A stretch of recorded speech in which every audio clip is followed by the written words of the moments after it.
Art Ditmar back in 1960 on that short list. An inning and 2/3 each time. Game 3, Game 7. All right, hey guys. So I've been wanting to make this video for quite a while now. I finally just got around to it. What I was really wanting to do is find a really good quality copy of Game 7 of the most recent World Series. And it took a few days for somebody to finally get it up on torrent. And after I downloaded it, it ended up being an MKV. And Premiere Pro doesn't read MKVs. So then I had to convert that over to AVI file. So I finally got it down to a video I could watch, I could analyze, I could look at, and so I'm able to make my thoughts now. The whole concept of this video is going to be, was Darvish really as bad as everybody made him out to be? So I watched it live, and as soon as the game was happening live, I was just blown away by the proceedings. So to backtrack a little bit, for those who don't know, he started pitching for the Dodgers on Game 3 of the World Series. He was their starter, and he really didn't do too well. I think he gave up, 4 home runs in the first inning and a half. And upon that point, coach ejected him, got somebody else in. And so leading up to Game 7, there was talk that Darvish is going to start the game. And there was a lot of murmuring whether or not he would be able to perform for the Dodgers. Now, to backtrack a little bit more, the Dodgers got Darvish from the Texas Rangers. He actually did really well for the Rangers. And for the Dodgers, he did really well for the Divisional Series and for the National League Series, Championship Series. So he did really good for those 2 series. And it was a real head scratcher why he just was not working out for Game 3 of the World Series. A lot of people just said he choked under the pressure. It was a huge platform. He couldn't deliver. To me, it didn't make any sense because, again, he did really great for the Rangers. He did really great for the Divisional. He did really great for the National League Championship.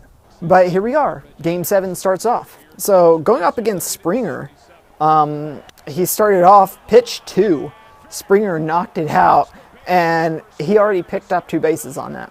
So Darvish's 3rd pitch of the game, and Springer is already on the 2nd base. So that's not speaking very good for him that much at all. And then everybody having to chase the ball down, just trying to figure out where it went. That's also how he's able to get the base too. Good for Darvish, and certainly won't keep him in the game very long. So make adjustments off of that. And then so he's up against Bregman. Bregman hits a line drive out, and it goes to the first baseman. The first baseman had to run to chase it. Darvish at that point had to run over to the first base to catch it. They throw at him. He misses the ball. Bregman then goes to second base to get a double himself. And at that point, Springer was able to go home and to come home and score the first run for the Astros. So 4 or 5 pitches into the game, already the first run is scored for the Astros. And the thing that I thought was kind of interesting is, okay, so watching the game live, originally I thought that was Darvish's error. I thought that dropping the ball or not catching the ball was his Buckner moment, that everybody's going to boom off stage. But after watching it again tonight, where I could analyze it better, I realized that it wasn't actually his error. It was the first baseman's error. It was just a wild throw, basically. And Darvish had no choice or had no way to catch it, really. So, wild throw, Darvish has no way to catch it, and that's what leads to the first run being scored. So see, as we watch it here in slow motion, you can see that there was no way he could catch that. I mean, it would have had to have been a miracle for him to catch that, really. It just wasn't in the cards. So then, up against Altuve, Bregman goes and steals third base. So now we have a man on third. We have what can be considered the best home run hitter of the entire season. And Altuve hits a line drive at the first base. First baseman at that point has to decide, do I throw it at home or do I throw it to first base to get the first base out? And he ultimately chooses to just hit the bag because it was an easier out to get Altuve out than to throw home and get Bregman out. Now we're at 10 pitches into the first inning, and the Astros already have 2 home runs scored against Darvish. Now, this is when the conspiracy theories and the what have you start to circulate, because a lot of people were saying that Darvish is actually tipping his pitches. After watching the footage myself, I didn't really notice it, but there was one commentator, he called into a talk radio program, and he mentioned that, yeah, he was definitely tipping his pitches. When he threw a fastball, he would just put his hand in the glove and then throw it. When he threw a,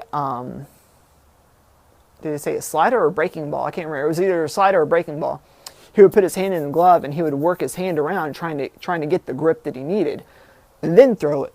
So the hitters were able to see, okay, if he just simply goes and throws, then it's going to be a fastball.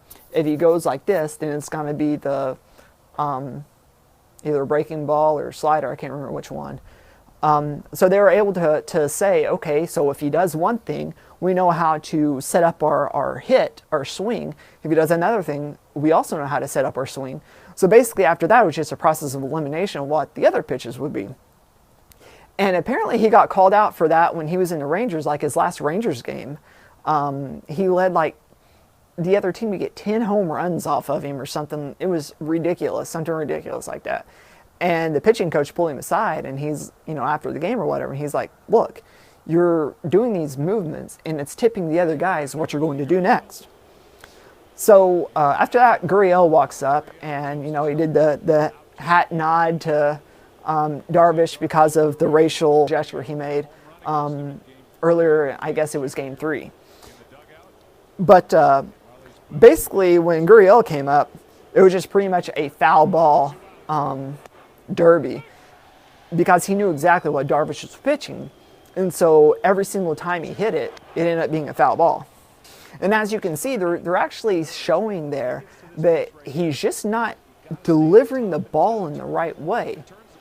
When he's coming over, it's just not being released at the right moment. And so even at that, there's still some flaw in the delivery that he should have been correcting. And it's not a good sign whenever, 24, 25 pitches into your game, they already have another guy warming up in the bullpen. That's never a good sign. And that's exactly what was happening on game 3. So the manager already saw there's trouble. There's trouble. We need to send in reinforcements. We're not going to be able to get this one out.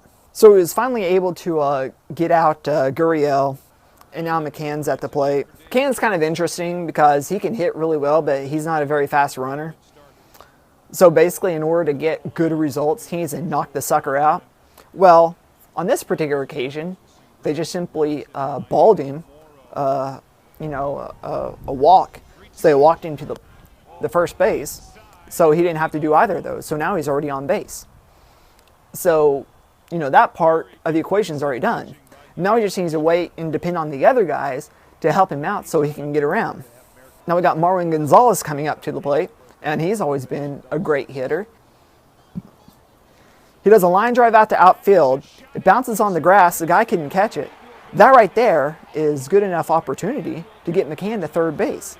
So he at least got to third base now. So even if McCann is slow, which he is, the fact that Marwin was able to hit it out to the outfield and the guy wasn't near enough to catch it and throw it in, that was the advantage that McCann needed to get to third base. And as you can see, pretty much almost every single pitch that Darvish is throwing, people are hitting, people are hitting, people are hitting, getting knocked out. There's a lot of fouls, yes, there were a lot of fouls. There were some balls. But still, as long as you keep on hitting it, if it keeps on fouling it, it doesn't matter. And then he comes up against Josh Reddick. I think Josh Reddick has hit 1 home run in the postseason. So he's not anybody to be too afraid of. And then on deck is McCullers Jr., which is the pitcher. Usually the pitchers don't do anything too crazy. Here's a 1-1. Chop to the right side. The play is to first as McCann scores. An RBI for Lance McCullers Jr. He's made it 3-0 Houston. Now I'm going to have to run that one back again. I thought that was kind of interesting that you can tell at this juncture of the game that Darvish is clearly just looking like a deer in headlights. McCullers hits it, and he looks like he's running over, and then he's looking at the bases like, now what do I do, now what do I do, and then he just ducks, which is a good move to duck if you're wanting them to get the guy running the home out. So now we have 3 runs. We have 3 runs, people. And then the coup de grace of all things, Springer steps up, and he's able to hit it out of the park, and he's able to score 2 runs. So now we're at 5-0 at the top of the second inning, folks. 5-0. This is Game 7. Game 7, it's, all hands on deck. You don't give up that many runs. You have to say, at that particular moment, Darvish was just out. There was no 2 ways about it.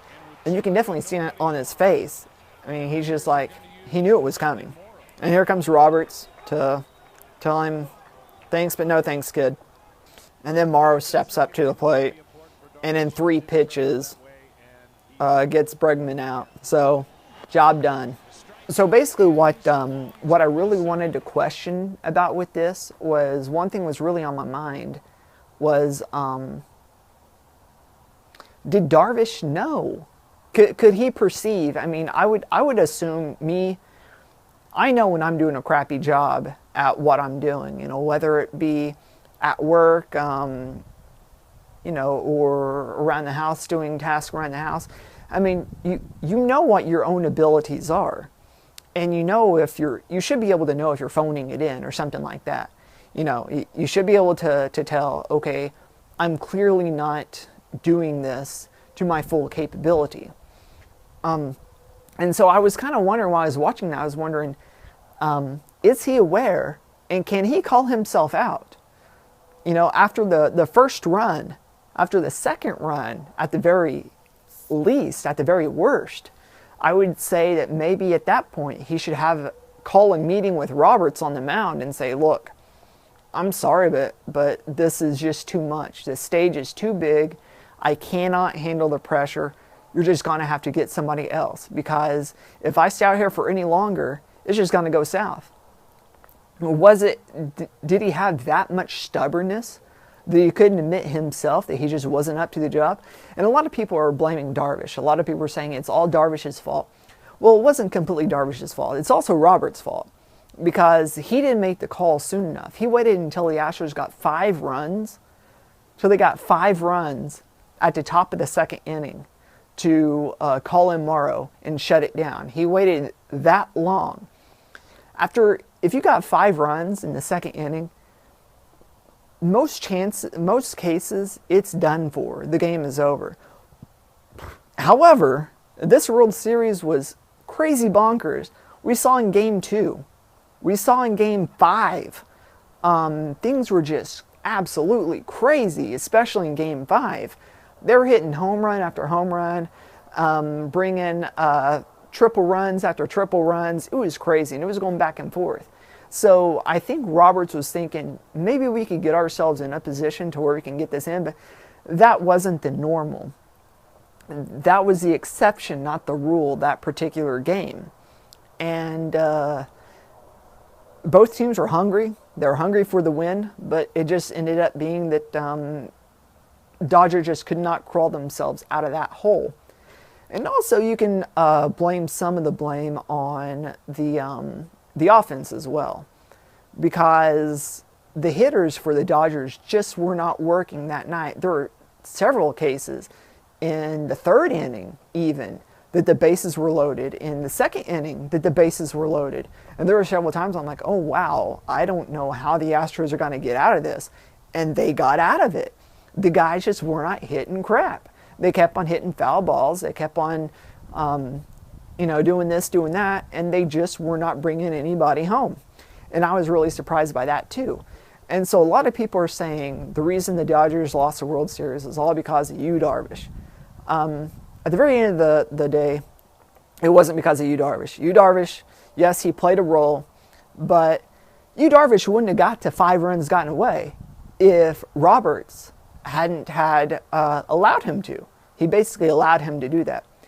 And also, the score should have been more aggressive had the Dodgers offense hit some dang balls out, but nobody was hitting anything. So it was really a threefold effort, Darvish, Roberts, and the offense, so why the Dodgers lost.